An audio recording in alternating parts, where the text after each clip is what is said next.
Tobias Francis of the band Softkill. I heard you been friggin' round, bud, and the bad boy Dan Frampton has a couple things to say about it. We have more allegations, call-outs, and dramas heading through the pipeline, and today I'm gonna have to dig into it with my bare hands. But before we do, hey, hi, hello, I am the bad boy Dan Frampton. This is my YouTube channel. Likes and subs, let's go. And over the last couple days, things have kind of ramped up a little bit on the drama side of the punk rock hardcore world, and I haven't even touched the Rick to Life stuff yet. And that is like the biggest kind of stuff going on hardcore Facebook, Instagram, and Twitter right now. And believe me, I will have coverage on Rick to Life. But that situation is a bit of an ongoing one. There are developments every day. So rather than making a Rick to Life update video every single day,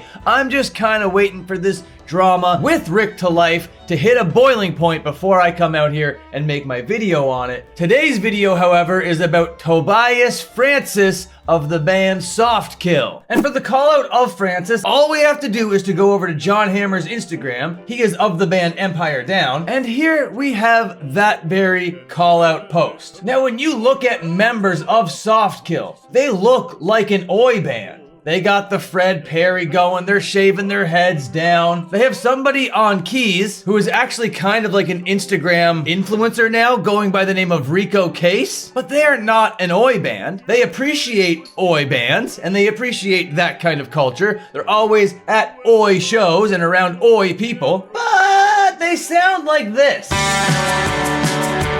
Not so much oi music. Maybe the next track goes in more of an oi direction. Not quite. Here's a picture that Softkill took for the Stereo Gum publication. Pictured here is that influencer I was talking about, as oied up as possible, Rico Case. And I can only assume the gentleman covering up his face over here is Tobias Francis. On all the stuff coming out about Tobias Francis today, though, he looks more like this. Tattoos all over the face, really closed shaved head. Looking pretty oi. Looking pretty oi for an indie rocker. But anyway, moving on to the call out. Enjoy this mid gameplay as I read from John Hammer's post over here on Instagram that has the caption reading as follows. I kept my lips sealed long enough. I gave warnings to other homies in bands and was trying to watch out for the people I respect because I didn't want anybody getting ripped off or stolen from. All the while having shit talked about me. Lies told about me, attempts at getting old beef started again with folks that were too smart for that troglodyte. All this lips sealed bull, this woman beating, abusive, lying, stealing, talking culture vulture piece of shit. Tobias Francis from Softkill is a woman beater. I hope you wannabe skin chameleon get.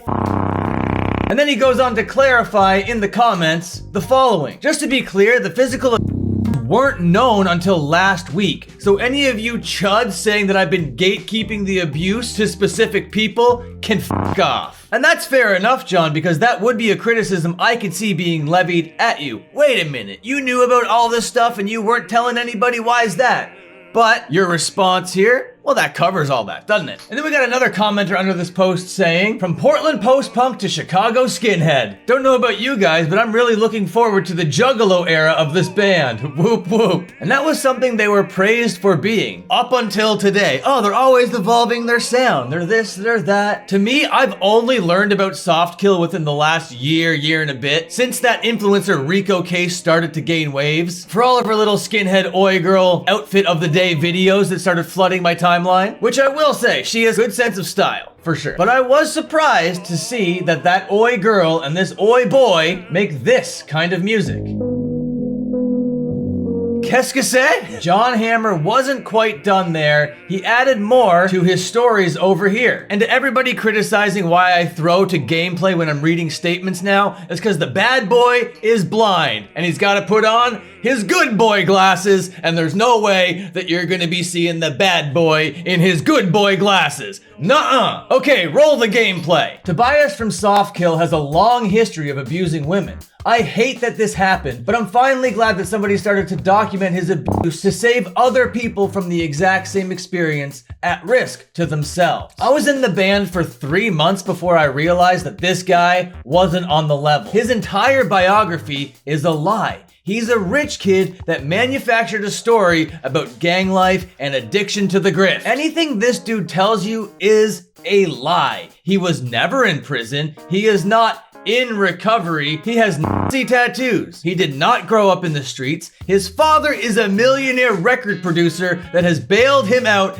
every time he gets in trouble. It stops here. Chicago is a zero-tolerance city for unrepentant domestic abusers. Chan, as he was known then, with his mod haircut and cute chubby baby face, could not show his face in New England for years when he stole from bands. Seems like he's even more of a shitbag now. And adding more in the next story, it's time for a lot of people to face the fact that everything, and I mean everything this person told me is a lie. He got me too, so trust me, I get it. And after reading all that, I guess addiction to the grift is something that starts to mean something a lot more once all of those pieces come together. This Tobias fella's apparently been traveling around, people over, just changing his haircut and changing his style, moving from different city to city. And if that wasn't as scumbaggy and as grifty enough, according to John Hammer over here, he's also beating up women. He's a fake punk rocker that lied about being in jail and is apparently lying about being in recovery, which I think is a little bit more egregious, okay? People going through addiction, people going through those kinds of demons and those kinds of battles don't need it to be minimalized and don't need it to be reduced to gimmick fodder for this guy. People that have gotten through addiction deserve to be commended and congratulated for that. That is a huge testament to their strength as a person. And to lie about that kind of thing and wear it as stolen valor is so scummy that I don't have any amount of words for it. At the time of writing, it doesn't actually look like Softkill has addressed the situation at all. It doesn't look like Tobias Francis himself has made a statement about this either. But maybe the most famous person in their band, that Instagram influencer who should be running away from this band as fast as possible right now, Rico Case.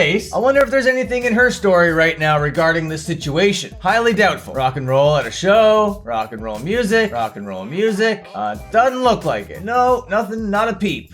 All right, well that's cool. I wouldn't expect her to. She shouldn't. She should just run away from the situation, if anything. But her perspective is one that I would like to hear from, for sure. So Tobias Francis, I heard you've been friggin' around for a long time. Cheating, scamming, lying, beating, you name it. You seem like the kind of scumbag that I don't want anywhere near me, okay? I'm gonna be keeping my finger on the pulse of this situation, and I would really love a couple more statements, a couple more responses to come from Camp Softkill. But I'm not gonna be waited with bated breath or anything. I'm not expecting them, not by a long shot. But for me, for now, this is where this situation is. Tobias Francis is definitely not sitting on twos, but you know who is? All y'all. Thank you for watching, Warriors. Now it's time to jump on our American maids and ride off into the sunset. Take care, see you later, and have a good one.